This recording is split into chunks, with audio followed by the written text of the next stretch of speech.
Hello everybody and welcome to today's video. Today I will be sharing with you an example of a monthly food supply for a family of 4.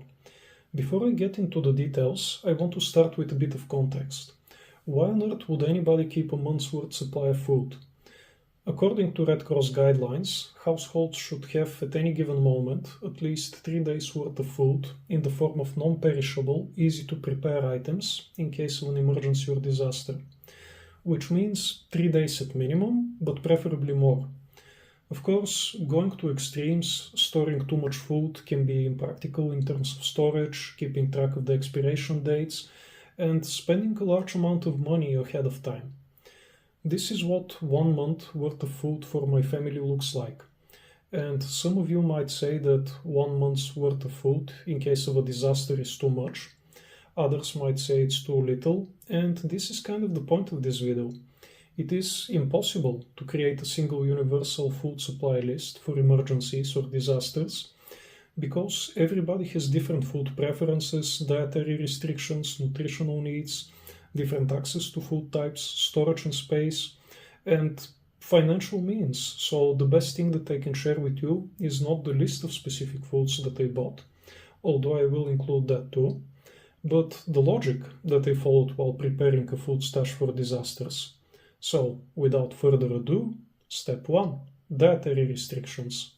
I start by taking into account any medical conditions, allergies, or food intolerances that my family may have towards certain foods, and I eliminate, or at the very least limit the amount of these foods in my stash. Step 2. Nutritional needs. Nutritional needs are not universal, and they can be greatly impacted by physical activity, climate, and medical conditions. Starting with the calories, according to the World Health Organization, a healthy adult human body needs about 2000 kilocalories per day, which is also the number that I have used in my calculations. This means 4 times 2000 kilocalories per day for my whole family, multiplied by 30, which amounts to a total of 240,000 kilocalories for an entire month under optimal conditions. If, however, my family needs to be extra physically active, or if the weather turns out to be extra cold, 240,000 kilocalories may turn out to be insufficient for 30 days. According to the World Health Organization, less than 10%, or ideally less than 5% of the total energy intake should come from free sugars.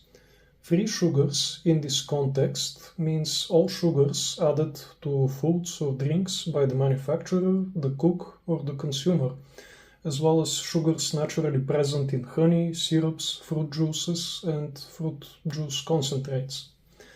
This means that out of these 240,000 kilocalories, less than 24,000, or ideally less than 12,000 kilocalories should come from free sugars. When it comes to fats, the World Health Organization recommends that fat should not exceed 30% of the total energy intake. So once again, 30% of 240,000 kilocalories is 72,000 kilocalories. Now, not all fat is the same, and the World Health Organization outlines the distinction between unsaturated fats, saturated fats, and trans fats. Unsaturated fats are the most preferable type of fats, thus the World Health Organization further clarifies that saturated fats consumption should account for no more than 10% of the total energy intake. In this case, that means 24,000 kilocalories, and trans fats should be limited to no more than 1% of the total energy intake, or 2,400 kilocalories in my example. In my experience, determining the amount of trans fats in food is a bit of an issue, as it is not always indicated on the label.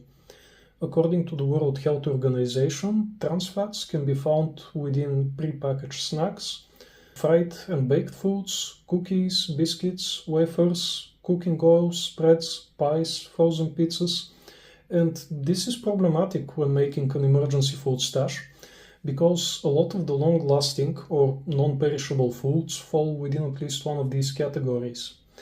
Unfortunately, I'm unable to estimate how much trans fats are contained within my emergency food supply, but as you're about to see, I have done my best to avoid the trans fat-rich foods.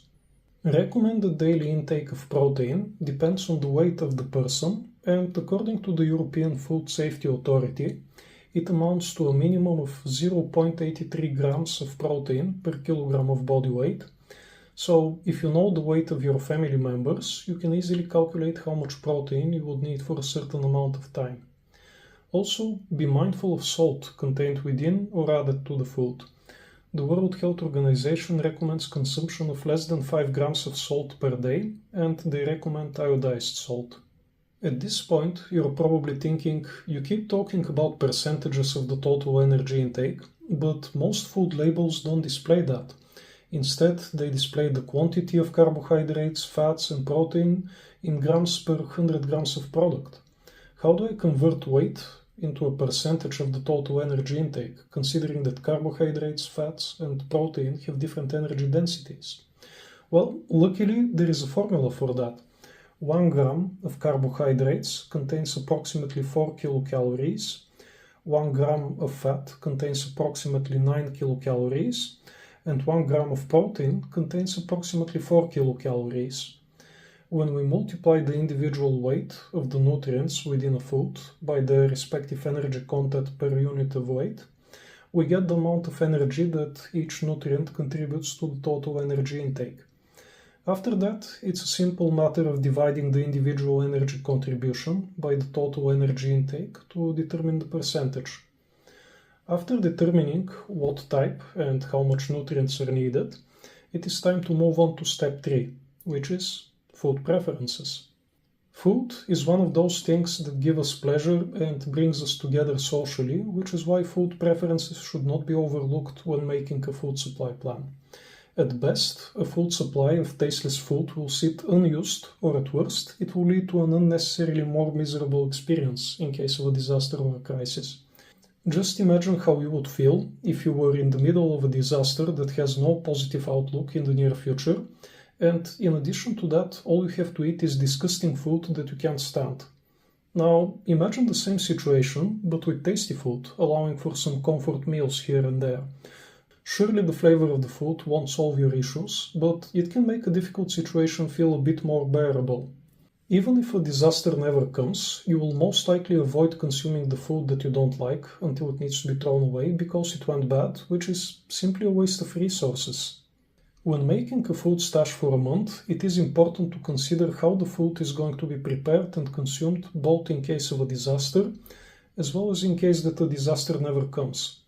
As previously mentioned, the disaster food stash should be supplied with foods that require little or no preparation in case of an emergency, but these types of foods are not necessarily the healthiest.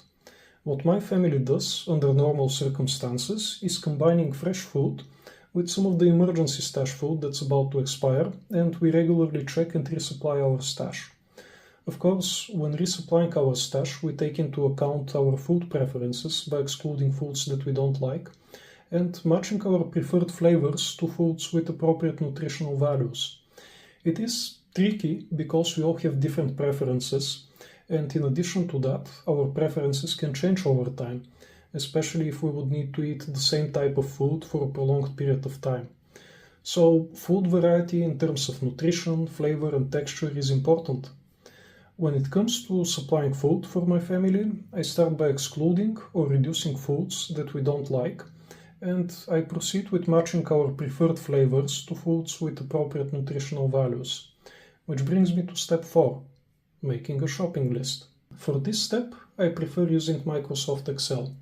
I use the first column to make a long vertical list of different food items, taking into account the factors from the previous steps, and I break down their nutritional values into individual columns. Albert Heijn is a popular supermarket chain here in the Netherlands, and their website has a rich catalog of food items that they sell along with their nutritional values and prices, which makes it an excellent data source for making a shopping list. When I have entered enough data in the file, I start playing around with the quantities and food combinations until I reach a reasonable balance between long shelf life, nutrition, flavor, and price. The final list that I have come up with is not the most durable, nutritious, tasty, or cheap, but it is a compromise between all four. Now that I have the shopping list ready, it is time for the next step, which is step 5, shopping. Finally, it's time to go shopping, and if I were to go with Albert Heijn, whose website I used to make my shopping list, I can simply order the groceries to be delivered directly to my door. However, I'm planning to take a different approach.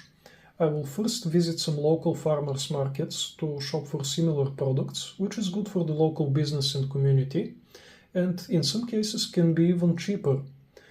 Whatever I cannot find at these markets, or if I simply prefer a specific brand, I will get from my original supermarket of choice. So, let's get shopping. And here it is, the entire monthly food supply for a family of 4.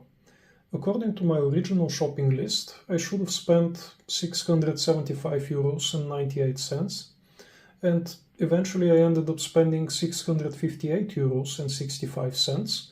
So, okay, I did not save that much money, but my stash has been resupplied.